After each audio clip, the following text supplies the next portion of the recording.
Okay then, Helldivers, we are back, and after taking 24 hours off, it was a well-needed rest, but it got me thinking, and we're definitely in a period where it is quiet. Too quiet. And after previous experiences and leading up towards the 1-year anniversary of the game on February 8th, it does lead to think something huge is coming.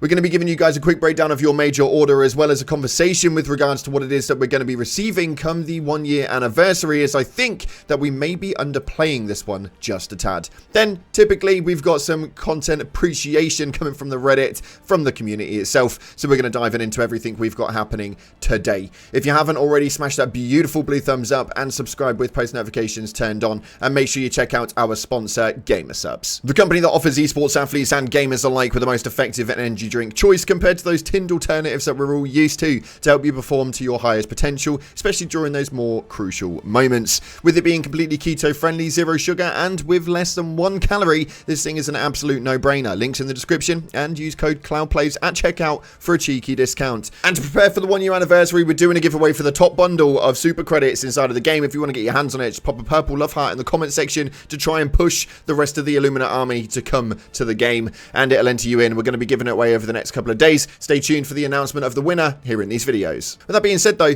let's take a look in the game and see exactly what it is that's happening right now. So as we make our way over to the Galactic War Table, we can see something, well, pretty lovely to say the least. We have got a nice looking table at the moment with the major order essentially completed. The only thing we really need to hold on to and worry about is Fenrir 3, as it's the only one that could be retracted upon had it been actually detractable on the Terminid sides. We've managed to get all of the common samples from Errata Prime and all of the rare samples from Gakrux, so it seems to be a bit of a positive move. Keep an eye on Fenrir though, because we've still got 2 days remaining on this major order, but up until then, just enjoy any part of the table that you want. I recommend closing off some of these other sectors, as right now on this area right here, we only have 1 planet to close off this entire sector, so it's pretty much a no-brainer to start cleaning up the map and making it look a little bit more tidy. For those of you guys wondering though, your personal order for today is to kill 35 warriors, which is a bit of a nightmare because I bloody hate those things. And for those of you guys who are also wondering, we've had a new update to the store where we've got the B24 Enforcer with the fortified armor passive,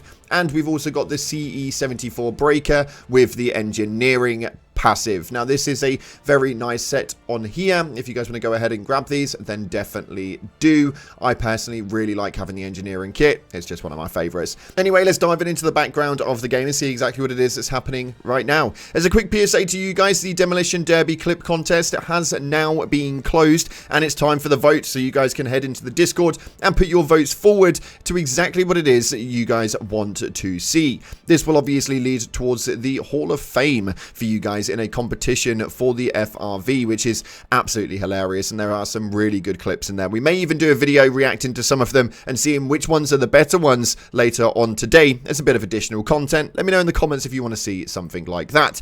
And it seems that the game is in a really weird spot yet again. Now previously we would always look at this as a negative cycle, with the fact that Arrowhead have been so damn quiet, and we're just sat here, well, exactly looking like this, where it states, I love the game, but just don't ask me the question. How much are you enjoying the game currently? Well, I'm still here with a level 150, full maxed out on every currency going, waiting for the next thing to happen. And actually, with the anniversary around the corner on February 8th, it does seem that we're back in that looping cycle. After spending absolutely hours over this morning, shredding through all of the Discord, all of the Reddit, all of the social cards and stuff like that from all of the development teams, it seems that everybody has pretty much gone quiet, which, although it has been the weekend and they don't seem to talk much over then, even B Vitamin is kind of holding back a little bit in responses, and it does lead to the question as to whether this is going to be because of the 1-year anniversary.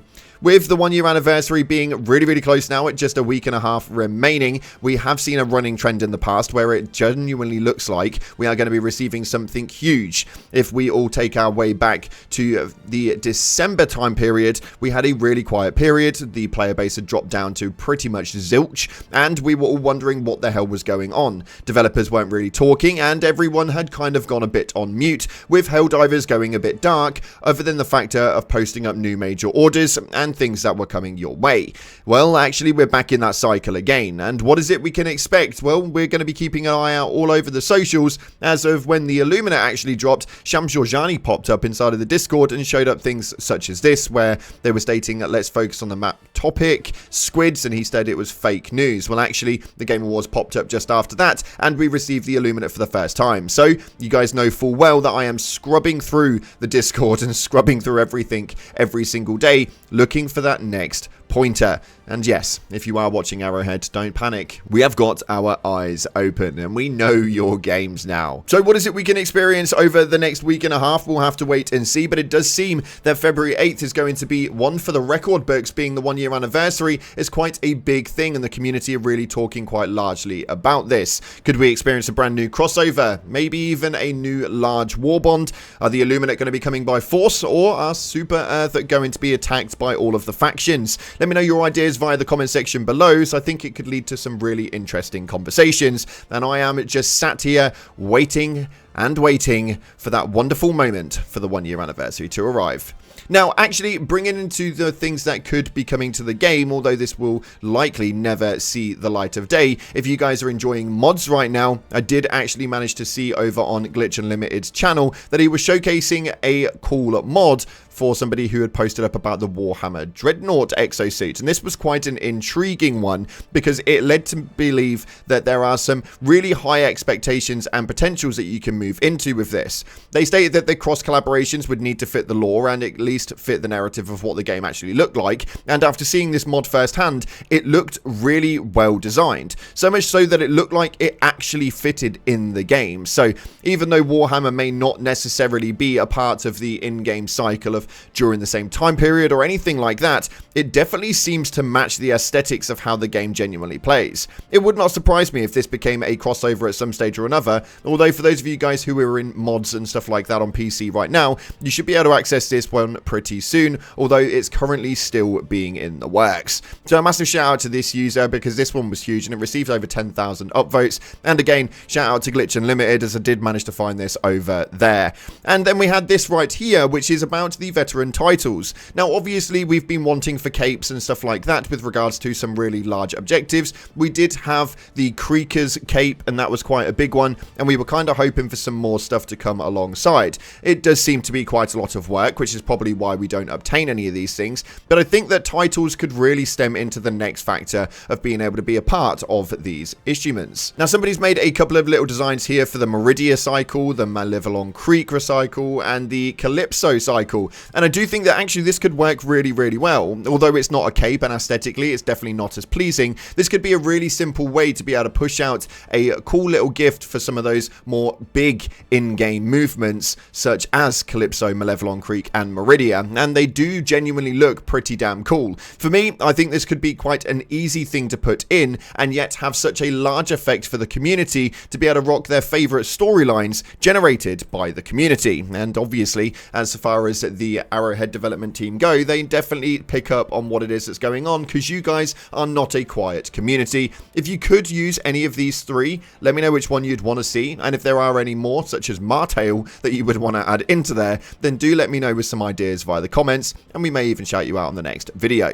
But while we're talking about shouting you out on the next video, we are also doing a comment read right now where we're going to go over your top comments in the comment section, and you guys had some really interesting partakes, especially with regards to gas. But somebody wanted to talk about the underground bug nests that could potentially end up coming at some stage or another throughout the Helldivers 2 lifeline, although don't expect this anytime soon. It states, I like the idea of clearing out underground bug nests. It's almost like the bot jammers where you can't use stratagems and have to rely on what you bring with you, which actually is a really good way of looking at it. When the jammers are actually active, you don't have access to any of those stratagems, and I never really thought about it like that, but it really does bring a good insight as to what they could actually do for the bug nests. They wouldn't have to be that large, but just big enough to actually give you guys maybe 5 minutes down there to be able to clear it out and get rid of a hive lord that's currently just digging around underneath. You never know, it could definitely work. Let me know some of your ideas in the comments. This one right here states, a cool buff for the gas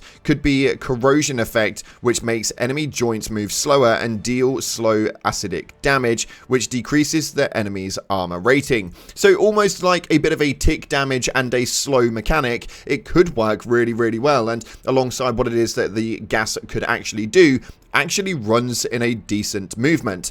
Almost slows them down as if there are tremors around, which we already know the mechanics for in the game. And the corrosion effect is pretty much just a tick damage that they could apply to the enemies for maybe a few seconds. Overall, quite a good concept. But this one right here states right here, gas does definitely need a buff, but make it flammable could potentially make gas worse, as gas is meant to be persistent area denial, and one stray spark igniting the gas and making it burn would be pretty lame. And I do actually understand where they're coming from with that. You'd essentially put the gas out there in the open, and then because it's flammable, it would instantly disappear in a puff of flame. So yeah, actually, when I look at it into that point, maybe we don't want the flames to actually affect the gas, because it would just eradicate the usage of the gas on such a big key pointer. It would essentially mean that you'd have the flamethrower. So yeah, actually, yeah, scrap that. Anywho, that's what we've got time for today. We are diving into the game in a live stream later on, and we're also going to be taking a look into Space Marine 2 very soon. If you guys want to see what's going on with that game, we've got some stuff happening there as well. Thanks again for watching, guys. If you haven't already, smash that like button and subscribe with post notifications turned on. Appreciate your faces, and as always, up until the next time, I'll see you in the clouds.